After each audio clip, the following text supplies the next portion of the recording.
Welcome back. We continue here. The Professional Board of Optometry and Dispensing Opticians is among the groups and organizations who are commemorating Optometry Day today. For more on the significance of this day, held under the theme Advancing Optometry's Commitment to Global Eye Care, I am joined by Yurisa Naidoo, who's the Chairperson of the Professional Board for Optometry and Dispensing Opticians. A pleasure to have you on the program this afternoon, Yurisa. Could you firstly share some insights into some of the initiatives which have been undertaken by the Professional Board for Optometry and Dispensing Opticians board to really promote equitable access to eye care across the country? Good afternoon, Sandra, and to the viewers. Thank you for having me on your show. Yes, certainly. So, as you are aware, the Professional Board for Optometry and Dispensing Opticians is a board that is registered, that exists under the Health Professions Council of South Africa. So we are regulators essentially in the country.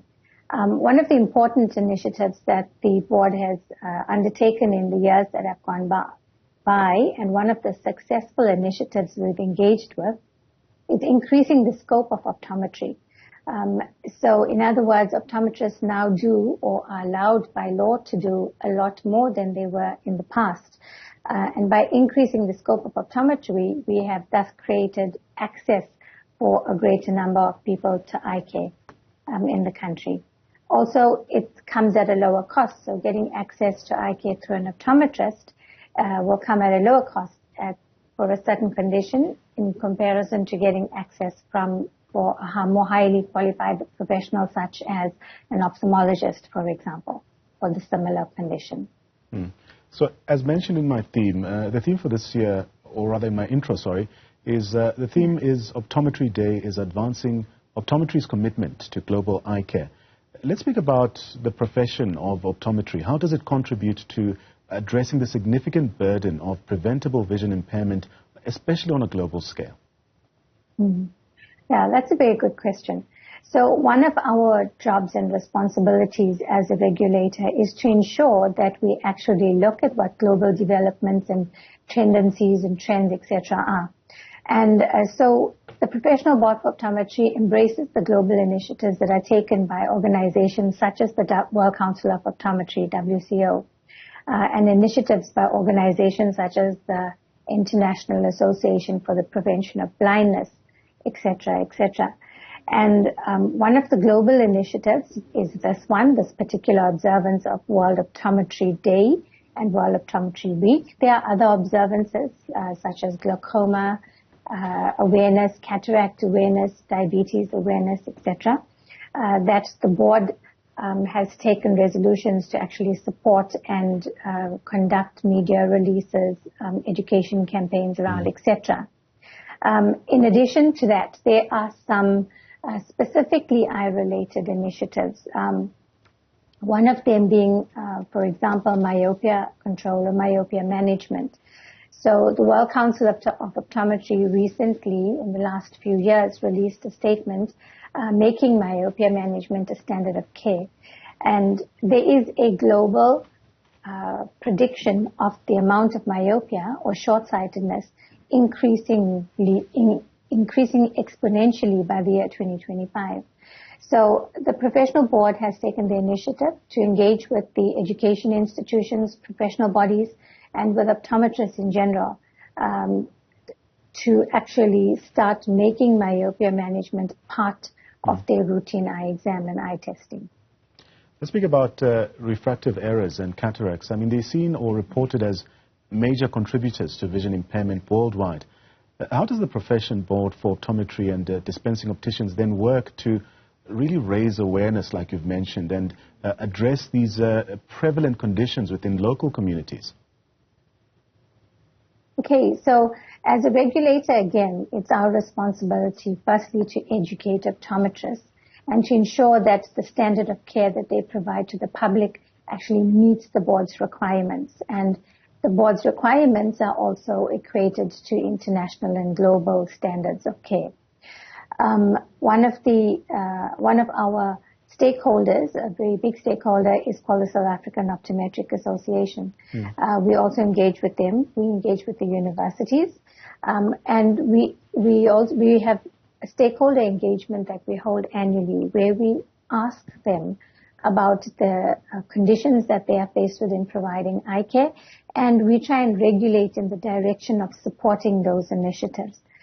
We have a number of guidelines that we have developed as the board. They are clinical guidelines, and they are also non-clinical guidelines that assist in providing good quality and good standard of care in the provision of eye care. Let's speak about the importance. Oh, my apologies. I want to speak a bit more about the importance of regular eye exams, especially in detecting eye diseases early and also preventing vision loss. How does the board then encourage individuals to really prioritize eye health and undergo the routine eye checkups? So as part of our standard of care, our standard of clinical care, we advise regular eye exams, and those guidelines are available to the public from the website of the professional board, which is on the Health Professions Council website. In addition to that, when we are educating students, optometry students, and when we conduct continuing practitioner development with practitioners, we always encourage that standards are complied with so that there is health promotion, there's health education to patients. They are encouraged to seek eye care regularly. We try and demystify eye care, so we take the fear away. We try and take the fear away from engaging on a regular basis, from communicating and by educating the public. In addition to that, one of the things that we have recently done is the board has passed regulations that relate to the purchase of online devices. So spectacles and contact lenses are medical devices, right? And the board does not encourage the online sale of optical devices, but we realize that it is a reality. So what we've done is we've created a whole set of ethical guidelines to govern this. And those guidelines are very clear in that if you purchase a pair of spectacles or contact lenses online, those must be dispensed to you. You must receive them from a qualified professional. Yeah. So if it's ordered, it must be sent to a practitioner close to you, either a dispensing optician or an optometrist, to ensure that you are receiving the correct product, firstly, but also that the healthcare aspect of it is not ignored. So that you are told when you are expected to have your next eye exam. And if you do have a problem, that you have somewhere where you can go. And not just a problem with the device, but a problem with your eye and your eye health. It's really interesting. I want to speak a bit more about refractive errors, including myopia and hypermetropia. I mean, it does affect millions of people worldwide. Let's speak about the measures that are being taken to ensure that individuals with these kind of conditions have access to the appropriate and corrective measures, such as eyeglasses or even contact lenses. Yes. So eyeglasses have largely been mostly available in the private sector, and that has to do with the way optometry was structured in the past. So we had very little presence in the public sector. But over the last, I would say, 2 decades, there's an increased number of optometrists being employed in provinces in government facilities, in public eye care facilities. There's also lots of NGOs and NPOs that provide eye care. As a board at the regulatory level, we actually provide guidelines that empower these organizations to function, to provide these devices to patients where it's needed. But in addition to that, we also partner with government, or we liaise with government, we advocate with government in creating the facilities in the public sector.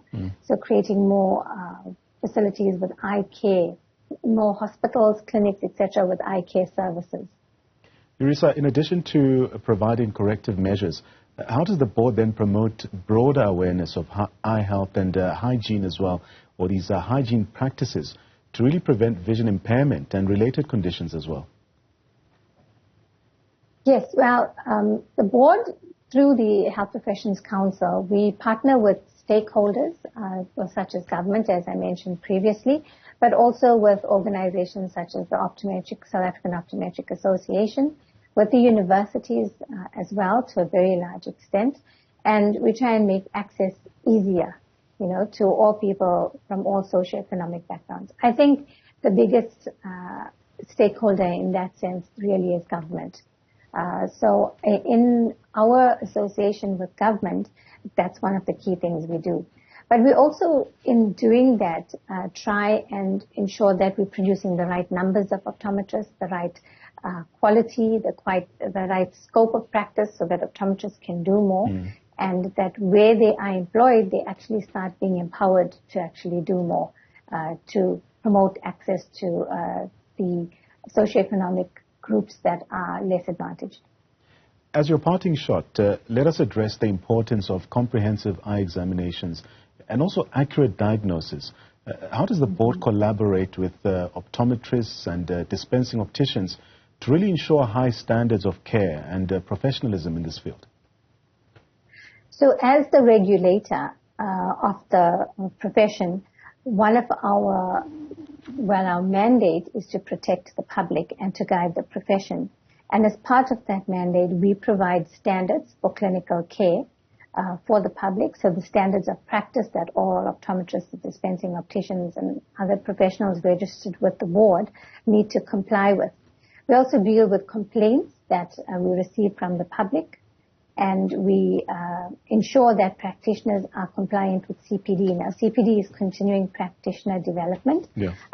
Some weeks ago, you actually interviewed Mr. Mpom, who spoke about the importance of CPD, and that's one of the things that we encourage. We set standards in education as well, and we ensure that the education institutions that are training and developing young new optometrists actually comply with the standards so that they meet a particular level of care, that the public is safe, that this is a well-qualified practitioner that we are unleashing on them. In addition to that, as a regulator, we also set ethical guidelines and regulations in the interest of the public, to protect the public and to guide the professions. Yurisa, let me thank you for your time.